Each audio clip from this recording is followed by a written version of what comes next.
How's it going, guys, and welcome back to another video. It's me, Cav from Camps Cop, and welcome back to another daily Chelsea transfer news video. And today I'm going to be talking about Chelsea new centre-back targets, outgoings, Kepa, see you later, all things Chelsea. So without further ado, if you're new here, I'm Cav from Camps Cop. I do daily Chelsea transfer news videos.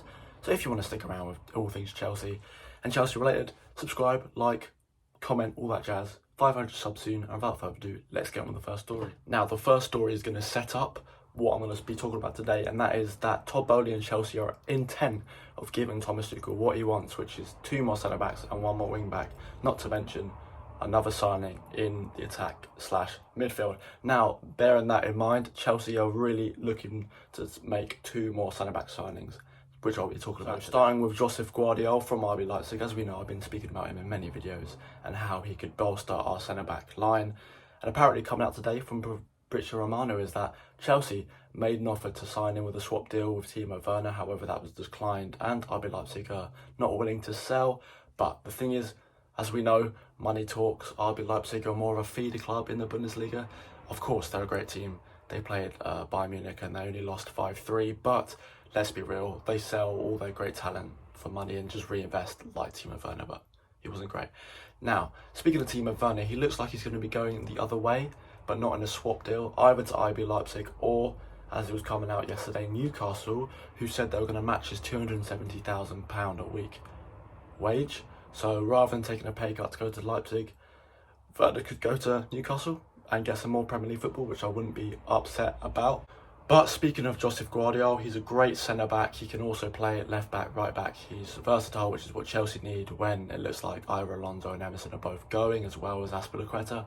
But tall, he's strong, he would very well work in a back three. And of course, I know it's an uphill battle to sign because RB Leipzig aren't intending signing, but again, Todd Boehly just slap that money down. We need the signings and hopefully we can move on.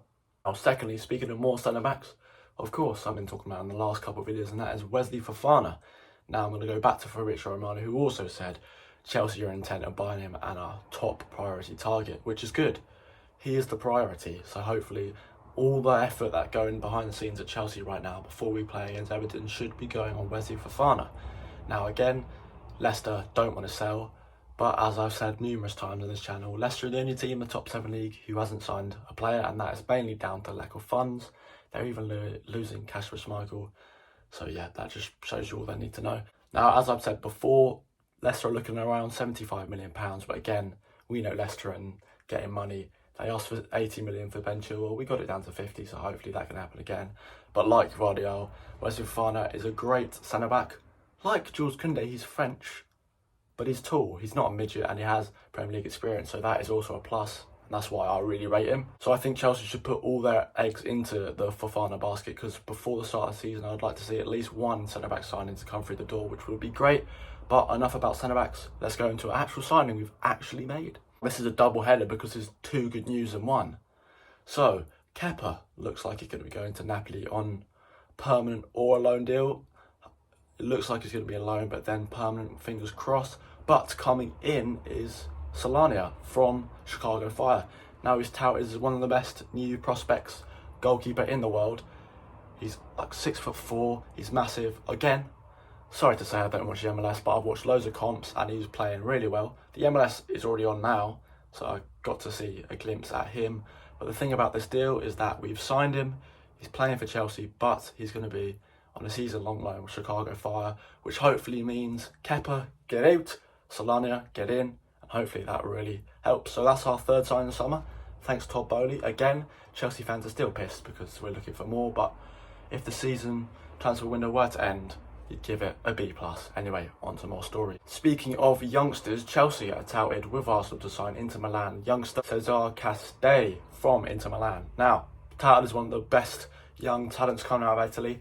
I like this move from Chelsea because usually Chelsea are selling their youth prospects and buying them back later for more.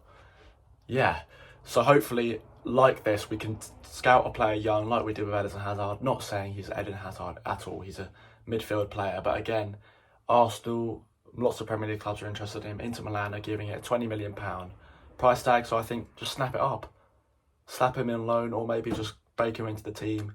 Hopefully he can grow, because our midfield, again, not looking weak, but it's getting older. Kante is running down his contract. Jorginho, Kovacic, all the works. So that would be great to fill in. And speaking of more centre mids, this youngster could come in and this other Cobham star could leave. And that is Ruben Loftus-Cheek could go to Crystal Palace on loan for a season. Now we know about Crystal Palace, they're a nice little feeder club from Chelsea to them.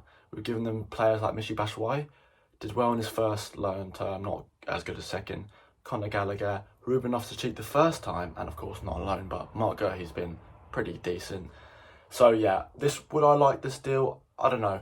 I saw, of course, the game yesterday on the development team, which Ruben Loftus-Cheek was in against Udinese. Not only did he score a goal, but he won a penalty. So again, that's just showing he still got it up to a significant high standard. However, would he start? That's the only thing hampering this move.